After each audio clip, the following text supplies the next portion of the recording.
안녕하십니까. 존버 김현수입니다. 오늘은 이제 하고자 말은 제가 이제 또 주말이 돼가지고 한번 동영상 하나 올린데, 하고자 말은 사기에 대해서 사기 당한 거 좀 기분 나쁘단 말이야. 저도 뭐 저는 당한 적은 없는데 제 가족분이 사기를 당한 분이 계셔가지고 좀 돈을 크게 날려먹었습니다. 근데 문제는 사기 이거 다 사기 당하면 좀 안 좋잖아. 근데 분명히 의심해서 내 사기 안 당한다, 정신만 차리면 사기 안 당한다 이런데. 안에 뭐 사기 당한 게 멍청한 사람들이 사기 당한다, 무식한 사람들이 사기 당한다. 그냥 물론 무식해가 멍청해가 사기 당한 사람도 있어요. 하지만 똑똑하고 현명해도 사기 당하는 사람 엄연히 있는 건 많다는 건 엄연히 많습니다. 그 사람도 무슨 말이죠? 그거 명심하지 말합니다. 그래, 사기 같은 거 보통 보면 이제 사기가 뭐 여러 가지가 있잖아. 억수기 많잖아. 사기라는 게 진짜 너무 많습니다. 사기가 너무 많아. 뭐 진짜 많습니다. 너무 많아. 사기가 종류가 너무 많단 말이야. 근데 그 사기를 보통 보면 이제 우리가 뭐 몇백만 원, 몇천만 원, 뭐 몇백만 원 정도는 뭐 그래도 뭐 보이스피싱 몇백만 원 당했다, 뭐 그것도 기분 나쁘지만 몇백만 원 정도는 그래도 뭐 그럴 수 있잖아. 뭐 근데 몇천만 원, 억대나 천만 단위나 억대로 당하면 사람이 좀 기분 나쁘지. 기분 진짜 나쁘고 사람 험하지. 근데 분명한 거 생각한 문제라, 이 사기라는 게 보면 사기꾼들 사기 드는 거 보면 뭐냐면, 이게 내가 똑똑하다 해서 보면 아까 앞에서 말했던 똑똑하다, 현명하다고 해서 뭐 잘 배워 많이 배웠다, 법 많이 알고 있다 해서 뭐 안 당한다, 그건 절대 다른 문제다. 뭐 무참하지만 무식하고 뭐 잘 몰라서 모르고 뭐 현명하고 해도 사기 얼마나 당하거든요. 그러니까 사람을 속일 수 있는 방법은 뭐 여러 가지가 있겠지. 뭐 거짓말 한다는지, 거짓말을 한다는지, 뭐 전체를 말하고 한 전체를 말하지 않고 이렇게 한 부분만 얘기한다든지, 아니면 뭡니까 뭐 실수 장점은 단점을 얘기하고 장점만 얘기한다든지, 아니면 뭐 눈에 보이는 것만 진짜 실체를 얘기하지 않고 테두리 그 눈에 보이는 것만 얘기한다든지, 이렇게 뭐 많잖아. 사람 쏘이는 것 자체가 많잖아요. 근데 맞다고. 근데 저도 뭐 법 공부를 물론 뭐 상가법이나 법 공부를 몇 개 해봤는데 이 법을 안다고 해서 이 사람이 사기 안 당한다는 보장이 없는 게, 왜냐면 저도 이제 물론 제가 법대생은 아닙니다. 물론 근데 법을 약간 공부해서 상가법이라든지 상가임대차보호법이라든지 법이라는 걸 공부를 해본 적이 있거든요. 근데 그걸 해보면 느끼지만 뭐냐면, 이제 생각할 문제가, 법을 해보면 느끼지만 뭐냐면, 이 법이라는 게 완전하지 못한단 말이에요. 아마 아실 겁니다. 다 법 공부를 조금 해본 사람은, 법은 불완전한 존재고 어머나게 법이라는 게 불완전한 존재고, 법이라는 것도 어떤 시대에 따라서 법이 조금씩 바뀌고, 또 동시에 뭡니까, 이 법이라는 게 완전하게 이게 뭡니까, 이게 좀 사회를 거쳐가면서 이게 다듬어, 법이라는 게 완성되어 가는 과정인 거지, 이게 절대 완전하지 못하다는 것입니다. 그것도 맞아요. 그러니까 쉽게 말해서 우리 운동 같은 건 뭡니까, 약물이, 이게 새로운 신약들, 그러니까 요새 알 겁니다. 뭐 올림픽이나 모든 운동이 이 약물로서 이렇게 스포츠 선수들 약물로 해가지고 이렇게 효과 보려는 그런 게 있잖아요. 그게 많거든요. 그거 많습니다. 그거 많아요. 근데 그 신약이 나오고 그 도핑 검사하는 게 뭡니까? 신약 새로운 약물 새로운 약물 하는 투약하는 방법. 그러니까 그 약물을 했는데 그 도핑이 안 걸리는 방법이 많거든요. 그거 많아요. 그것도. 그러니까 UFC 선수라든지 옛날 올림픽 유사 선수도 그 도핑 안 걸리고 하는 방법이 있다더라고. 근데 이제 문제는 그 도핑 검사하는 법이 못 따라가고 있으니까 지금 이게 문제가 생긴단 말이야. 그게 안 걸린단 말이야. 맞다고. 그러니까 요새 같은 거 아주 아실 겁니다. 운동하신 분들 알겠어요. 그 샘플을 이게 가지고 있단 말이야. 혈액이라든지 요즘에 그 샘플을 가지고 있어가지고 샘플을 보관해 놓고, 그러니까 도핑 검사의 그 도핑하는 방법이 이제 개선되잖아요. 발전되고 나면 뭡니까? 예전에 5년 전에 5년 전에 그 방식으로 도핑 검사했던 방식이 아니고 새로운 방식으로 도핑 검사하면 뭡니까? 이게 이마 약물을 했다는 것 자체가 딱 티가 난단 말이야. 이거 똑같아. 법이라는 그런 것도 말이야. 법이라는 거 현실을 좀 솔직히 좀 못 따라가는 거 똑같아요. 도핑하는 방법하고 흡사한 게, 법이라는 것도 그 현실을 좀 못 따라가는 것도 맞단 말이야. 맞다고. 그러니까 저도 마찬가지야. 이게 법 공부해 보면 느끼면 물론 저는 법대생이 아니라 구체적으로 방법명이 잘 모르거든요. 근데 상가법도 공부해 보면 확실히 그 구멍이 있단 말이에요. 구멍이 없어요. 뭐만 있어요. 그러니까 관리, 요새는 이제 달세 올리고 달세 무시하고 올릴 수 있지. 달래 상한선이나 이런 거 안 올리줘도 상관없는데 그 무시하고 올릴 수 있는데, 문제는 그 현실하고 또 틀리단 말이야. 우리가 현실을 틀리고. 그러니까 또 법이랑 구멍이 있다는 게 이 법이라는 게 또 뭡니까? 아까 달세를 이렇게 이렇게 올리기가 좀 옛날부터 좀 까다로웠지. 물론 무시하고 올릴 수도 있는데 까다로워졌어요. 옛날보다는. 임대를 올린다는 게 주위 임대인들이 보면 임대를 올리니까 까다로워지니까 뭔가 이 관리비 쪽으로 올려 관리비를 책정해가지고 임대료를 대신 올리는 이런 방법도 있단 말이에요. 관리비 청구해가지고 맞다고 또 많아요. 그 외에도 많아요. 그러니까 우리가 아실 겁니다. 법 공부하신 분이나 뭐 사회생활 공부 좀 하신 분들은 이상과 현실의 괴리, 그럼 이제 이론과 현실의 그 괴리가 규정과 현실의 괴리 이런 게 엄연하게 느낀단 말이에요. 사회생활 하다 느끼거든요. 그게 맞다고. 그러니까 저도 뭐 이거 여러 가지 이렇게 느끼지만 법이라는 것도 엄연히 구멍이 있단 말이에요. 또 주택 임대 파도 그것도 마찬가지입니다. 얼마 전에 그게 뭐 나왔는데 그것도 지금 아까 말한 관리비, 그러니까 관리비에 대해 지금 규정을 만들고 이제 나오거든요. 아까도 말했듯이 부처하지만 임대차 보호에서 상가 임대차 보호에서 이제 달세 올리기가 옛날보다 좀 까다로워지니까 관리비를 책정해가지고 막 올려받는 이런 형태로 나온단 말이야. 근데 그 관리비를 책정해가지고 올리면 그에 대해서 관리비 규정도 지금 법이 나오려고 하고 만들어지고 있어요. 지금 만들어지고 있다고 알고 있습니다. 그리고 또 두 번째로 주택 그 임대차 보호법에도 그게 나오거든요. 그러니까 계약하고 바로 당일날 가가지고 확정이 그 동사무소에 전입 신고하고 확정이자 받자잖아요. 뭐 전세 계약이나 이런 거 하잖아요. 주택에서 전세 계약이나 달세 계약하면 전입 신고하고 확정이자 바로 받아놔야 되잖아요. 근데 문제는 이 법도 구멍이 있는 게 이 전입 신고 확정이자 받으면 그 계약 다음 날, 그러니까 내가 그 전입 신고 확정이자 그 신청한 다음 날부터 이게 뭡니까 이게 효력이 발생하기 때문에, 그러니까 내가 아무리 당일날 계약서에 도장 찍고 동사무소 바로 가가지고 찍어도 뭡니까? 찍어도 동사무소에 바로 그 전입신고 확정이자 신고하더라도 문제가 생긴 게 당일날 뭡니까? 그 효력이 발생하지 않거든요. 그러니까 이 사람들이 이걸 허점을 이용해가지고 뭡니까? 임대인들은 뭡니까? 어쩝니까? 계약서 바로 찍고 뭡니까? 바로 이제 대출 받으러 가는 거야. 그럼 뭡니까? 그게 대출 받아버리면 뭡니까? 그게 대출 받은 날짜가 뭡니까? 확정이자 받은 전입신고 확정이자 받은 날짜가 다음 날짜이기 때문에 그러니까 근데 바로 당일날 뭡니까? 대출을 받아버리면 그 대출이 우선하거든요. 맞죠? 무슨 말이죠? 무슨 말 아시겠습니까? 그러니까 계약서 도장 찍고 세입자는 확정이가 전입신고 받잖아요. 확정이가 동사무소 가가지고 전입신고 확정이자 받고 임대인은 바로 뭡니까? 대출 받는 거야. 그럼 뭡니까? 그 전입신고 확정이자는 그 다음 날에 무조건 뭡니까? 효력이 발생하기 때문에 당연히 뭡니까? 당일날 대출 받은 그게 우선한단 말이에요. 무조건 전입신고 확정이자부터 우선하기 때문에 그게 뭡니까? 이런 식으로 악용을 한단 말이에요. 이게 이런 방식이 있습니다. 무슨 말 아시겠습니까? 무슨 말이죠? 당일날 대출을 받아버리면 계약서 찍고 바로 당일날 대출 받아버리면 그 대출이 뭔가 우선한단 말이에요. 그러니까 뭡니까? 내가 우선 변제권에서 밀린단 말이에요. 세입자가 우선 변제권, 최우선 변제권에서 밀리거든요. 그런 이런 방식 사기가 있단 말이야. 그 외에도 많아요. 사기가 많아요.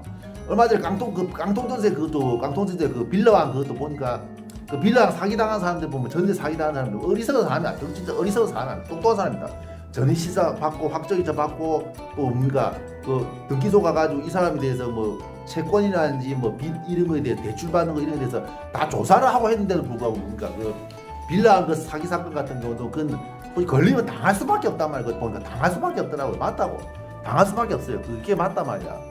그것도 엄연히 생각하는 문제예요. 그러니까 내가 이제 우리가 손절 생각하는 문제는 사기꾼들이 보면 법이라는 그 어떤 허점을 잘 이용합니다. 그 사람들 맞아요. 그 사기꾼들 개판한 사람들 보면 이제 뭡니까 그 사람들이 그 법의 허점을 이용하고 사람들의 약점이라든지 어떤 사람 심리를 잘 이용을 하지. 그런 현세 자기의 그런 지금 어떤 임기응변이 강하단 말이야. 상황에 대처도 잘하고 눈치도 빠르고 이런 사기꾼들 보면 맞단 말이야. 임기응변 상황에 맞게 대처를 잘하고 이런 것도 있단 말이야. 그러니까 요것도 엄연히 명심해야 된다. 그러니까 법이라는 건 완전하지 못하기 때문에 엄연히 구멍이라는 게 있단 말이야. 그걸 진짜 잘 이용하지. 그런 거 자체 잘 이용합니다. 사기꾼들 그 법이라는 걸 교묘히 잘 이용하고 법의 그 허점들을 잘 파고들지. 그 진짜 잘하지. 그러니까 여러분도 아시죠? 그 조이팔이에요. 그러니까 내가 붙여 맞으면 공부만 했다. 내가 뭐 똑똑하다. 똑똑하다 해서 뭐 사기 안 당한다. 그런 거 없습니다. 그건 좀 조심. 그러니까 사기꾼들 같은 사람은 좀 멀리하는 게 나아. 멀리하고 분명히 생각할 문제는 쉽게 돈 벌려고 절대 안 돼요. 우리가 생각할 문제 쉽게 돈 벌려고 생각하면 안 돼요. 쉽게 돈 벌려고 사람들의 그 한탕주의나 쉽게 돈 벌려는 그런 심리를 사람들이 좀 그 사기꾼들이 좀 이용하는 것도 있고 동시에 뭡니까? 동시에 또 뭡니까? 또 사기꾼들 그런 부분을 이용하는 것도 있고 또 동시에 뭐냐면 그 또 뭐라고 합니까? 이 그 사람들의 뭡니까? 어떤 심리들 그런 거 뭡니까? 그러니까 그렇지. 요거 절대로 어떤 이유 없는 호의는 없습니다. 절대 난 어떤 사람이 참 호의를 베푸는 것도 분명한 건 뭐 어떤 이유가 있단 말이야. 이유 없는 호의는 없어요. 그것도 좀 진짜 생각하면 문제단 말이야. 그 조이팔 그 조이팔 이것도 보면 그 사기 수법 보면 좀 교마던데 그 맞잖아요. 조이팔이라는 게 뭐냐면 어떤 그 미용실이나 어떤 뭐 사무실에 뭐 이렇게 마사지기 이런 걸 이제 임대해가지고 뭔가 그걸 임대로 빌려 임대해가지고 매달 뭐 임대료가 나온다. 마사지기 있다. 뭐 미용실가 마사지기 있잖아요. 발 마사지하고 어깨 마사지하고 이런 마사지기 있대. 그걸 이제 임대해가지고 안에 그 미용실 안에 넣으면 매 달마다 이게 대출금이 나온다. 이자가 나온다. 임대료가 나온다가 그게 임대료가 뭡니까? 기존의 고객 그 뭔가 조이팔이한테 다단계 빠져있던 사람들 들어갔던 다단계 들어가 있던 사람들 돈이 고정적으로 나왔지. 그것도 하루도 빠짐없이 제 날짜하고 그 돈이 정확히 다 나왔습니다. 한 몇 달 동안 그 나가지고 사람들이 그거 보고 이제 뭐 혹 가가지고 뭡니까? 주변 사람들 끌어들이고 맞죠. 자기 친척 지인들 다 끌어들여가지고 돈 투자하고 그 돈을 많이 투자하면 투자할수록 직급이 다단계가 그렇잖아. 돈을 많이 투자하면 투자할수록 직급이 올라가고 또 동시에 뭡니까?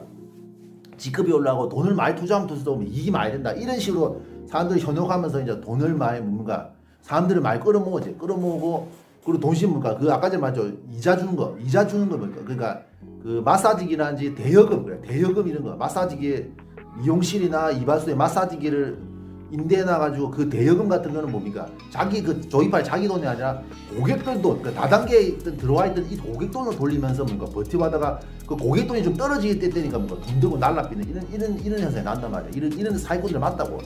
사기꾼들이 뭐 이때 처음에 그러니까 요것도 명심하십시오. 저도 하나 나는데 이게 너무 신용이 철저하고 빈틈이 없는 이런 사람도 어머니에 좀 문제가 있단 말이에요. 그것도 어머니가 문제가 있는 거 사실입니다. 그것도 너무 믿지 마라 그런 사람도. 너무 빈틈이 없고 철저하다. 너무 철저하고 너무 예의 있고 너무 빈틈이 없는 사람들 어머니 이게 사기꾼의 소지가 있단 말이에요. 사람이 맞다고. 그것도 명심하지 마요. 맞다고요. 그러니까 그 조이팔이 결국 뭔가 조이팔이 중국으로 도망갔다 죽었다는 말이 있는데 중국으로 미라이가 도피했다가 중국으로 도피했다가 거기서 죽었다는 말이 있는데 그 죽은 것도 좀 사기다 이런 말 있잖아요. 그러니까 좀 문제가 많습니다. 그 조이팔이 누차 말하지만 아까 말했지만 조이팔이라는 게 뭡니까? 중학교도 못 나왔어. 중학교. 내가 알기로 중졸이나 아니 중학교도 못 나왔어. 둘 중에 하나입니다. 중졸이나 중학교도 못 나왔어. 근데 뭡니까? 그 사기 당한 사람들 보면 그 조이팔보다 다 학벌 높단 말이야. 학벌 고졸 물론 학벌 낮은 사람도 있겠지. 고졸, 대졸, 심지어 석사, 박사, 전문직도 다 끼어 있단 말이야. 그러니까 뭐냐? 그러니까 사기 당한 이거 자체도 조심해야 되는 게 뭡니까? 이게 뭐냐? 내가 유치원 공부 많이 했다, 많이 배웠다, 법 많이 안다고 해서 내가 사기 안 당한다 이런 거 자체가 없다. 그런 거 없다. 그거 조심해야 돼요. 그러니까 사기꾼 같은 사람은 걸러내고 저는 물론 이게 제 주관입니다만 사기꾼들 같은 사람 이런 사람 개파가진 사람 약착한 사람 이런 사람은 사전에 걸러내가 멀리하는 그게 맞아요. 그게 맞아요. 멀리하는 게 맞아요. 사람 그거는 어째 사기꾼도 어째 보면 그 사람 관계이기 때문에 사기꾼도 그 사기꾼들 같은 거는 멀리하고 그런 사람 가까이 하지 않고 멀리하는 게 낫단 말이야. 그게 맞아요. 그런 사람 맞단 말이야. 그게 맞아요. 근데 문제는 그 내가 똑똑하다 똑똑하고 공부 많이 했다 내가 뭐 현명하다 법 많이 안다고 해서 내가 사기 안 당한다 그런 거 없습니다. 그런 거 없어. 그 다른 문제 너무 다른 문제입니다. 그 다른 문제단 말이야. 그러니까 이것도 뭐 저도 마찬가지 이게 말을 함부로 못하는 게 저도 모르지 사기 당할 수도 있단 말이야. 그 조심하는 그런 거 맞단 말이야. 사기꾼들 맞다고. 뭐 여자 문제 남자 문제도 마찬가지야. 뭐 제비나 꽃뱀 이런 것도 있거든요. 엄연히 있단 말이야. 그 제비나 꽃뱀한테 한번 다 하면 결혼 이런 거 못합니다. 결혼 못하는 거 많이 봤어요. 왜냐면 그 이성의 남자나 여자에게 이성의 트라우마가 생기면서 결혼을 못하는 거 봤습니다. 대표적으로 주병진 씨도 옛날 한 20년 전에 꽃뱀한테 뒤지게 한번 당한 적 있단 말이야. 그 결혼을 아직 못했대요. 그거 맞다고. 이것도 제 사견의 주관이긴 합니다만 뭡니까? 이게 그 이성에 대한 어떤 트라우마, 여자에 대한 트라우마가 생기면서 뭡니까? 이게 결혼을 못하는 그런 게 있단 말이야. 그래도 남자도 여자분도 마찬가지. 남자한테 뭐 제비나 이런 사람들 호되게 당하면 뭡니까? 이게 이성의 남자에 대한 트라우마 생기면서 결혼을 못하는 이런 게 나오거든요. 그런 게 나오거든요. 그러니까 맞아요.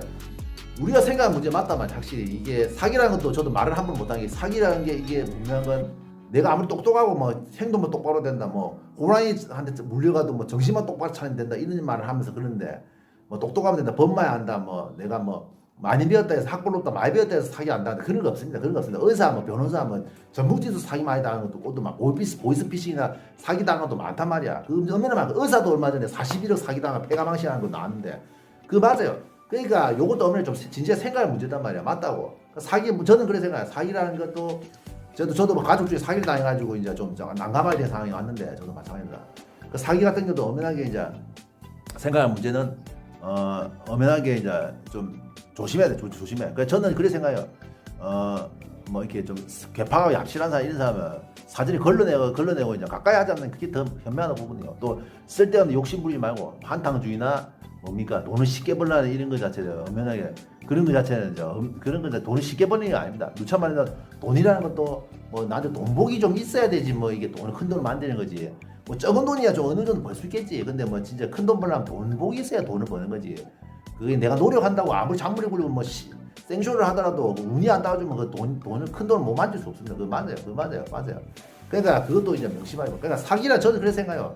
사기라는 것도 진짜 조심해야 되고 일생에서 사기라는 건 뭐 안 당할 수는 없겠지만 근데 내가 이제 그 사기를 안 당할 수 없는 그런 상황이 오거든요. 분명 온단 말이에요. 그것도 오거든요. 빌려하면서 사건도 봐도 확실히 뭐 그것이 알고 싶다는 뭐 다큐멘터리 이런 말 봤는데 그 완전 사기 안 당할 수는 없단 말이야. 그 당한 사람들이 뭐 멍청한 사람이니까 아니단 말이야. 공부 많이 하고 똑똑한 사람이고 사전에 그에 대해서 준비도 많이 한 사람인데 그 당한 거 보면 그 사기 습관 떡수 교묘해진단 말이야. 그래서 교묘해지는 게 맞아요. 그 사람이. 그것도 어떤 운도 없는 거 있지만 좀 뭡니까 이 사기라는 것도 그 개방한 사람인 것도 멀리하긴 나요. 멀리하고 좀 조심하고 이런 게 더 중요하다고 봅니다. 맞아요. 그러니까 개방한 사람 인사도 멀리하고 좀 사전에 뭐 이렇게 뭐 큰 돈이 이제 큰 돈이 왔다 갔다 하는 이런 일 같은 경우는 또 가족들하고 막 주변 친한 사람들하고 가족들이 주변 친한 사람하고 좀 많이 상의를 하고 또 동시에 뭡니까 좀 조심해야 된다 이것도 확실히 제 주관이긴 하지만 이 부분도 확실히 얘기하기 맞아요. 그러니까 큰 돈 도로 왔다 갔다 할 때는 확실히 좀 조심해야 되고 좀 사람들하고 상의를 좀 많이 해야 됩니다. 예. 제가 또 한 가지 추가하지 못하는 거 말씀드릴 게 있는데 뭐냐면 이 사기꾼들이 보면 이게 보면 그 부분도 이제 계산을 하더라고. 확실히 보니까 뭐냐면 사기꾼이 이제 사기해가지고 걸렸다잖아요. 만약 사기 혐의로 고소당해가지고 형사처벌 당한다 하더라도 뭐 사기 뭐 대표적인 뭐 제가 법을 잘 모르지만 분명히 요구는 안 됩니다. 특별 경제사범하고 일반 경제사범으로 나눠지는데 보통 그 사람들이 변호사 써가지고 어떻게 일반 경제사범으로 이게 자꾸 이게 그런 쪽으로 그러니까 일반 경제사범이 확실히 형량이 한 3년 뭐 최대 징역이 3년 이하로 알고 있습니다. 그러니까 일반 경제사범을 자꾸 내려올라는 그 형량을 자꾸 어떻게 받아가지고 보통 있잖아요. 뭐 죄를 짓고 뭐 형량을 받아도 그 어떤 죄를 받느냐에 따라서 이제 형량이 높고 낮아지기 달라지지 않습니까? 보통 이 사기꾼들이 보통 어떤 현상이 나면 일반 경제사범으로 이제 보통 특별 경제사범이 아닌 일반 경제사범으로 사기 이게 형량을 받아가지고 한 3년 정도 살면 이제 교도소 나오거든요. 그게 맞다고 그 사기친 돈을 보통 보면 이제 뭐 이게 흔한 힘으로 뭐 다른 사람 명의로 해가지고 계좌로 돈을 숨겨놨다가 3년 정도 살고 그냥 나와가지고 나중에 뭡니까 이제 그 사기친 돈 다 지에 뻔인 거 맞단 말이에요. 그거 맞다고. 그러니까 여러분들 이걸 아세요. 보통 뭐 근데 사기꾼들 같은 경우 솔직히 사기 당하면 돈 사실 못 받아요. 사실 못 받는다 받던데 돈 받는 경우도 있는데 그 뭡니까 받는 경우 진짜 운이 좋은 경우고 보통 사기꾼들이 보통 누참하지만 일반 경제사범문에가 들어가 3년 정도 살면 그 3년 정도 형 살면 제가 알기로는 그 돈 안 갚아도 된다로 이거 알고 있습니다. 돈 뭐 다 갚아줄 필요 없다. 사기친 돈 다 돌려줄 필요 없다. 그거 알고 있어. 그걸로 대충 알고 있거든요. 사기치면 그 형 살면 말입니다. 그 보통 뭐 한 2년 3년 살다가 교도소 한 2년 3년 살다가 뭡니까 이제 그냥 그 돈 어디 짱봐 놓겠지 순간 놓고 이제 그 끝나면 이제 교도소 살고 나면 이제 그 지돈 수십억 수억원 뭐다 입힌단 말이야. 그것도 어머니 명심합니다. 그러니까 사기 당해가지고 돈 받는다는 것 자체 그거 좀 힘듭니다. 그거 명심하셔야 합니다. 그러니까 이 사기꾼들도 보통 전략이 있어요. 보통 다 전략이 있단 말이에요. 교도소 한 3년 산다 이런 거 뭐 계산하고 돈이 사기친 돈이 얼마 정도까지 이게 나오면 이제 이게 일반 경제사범, 특별 경제사범이 하고 일반 경제사범이 된다 이런 것 자체 알기 때문에 그것도 좀 생각할 문제단 말이야. 이상입니다.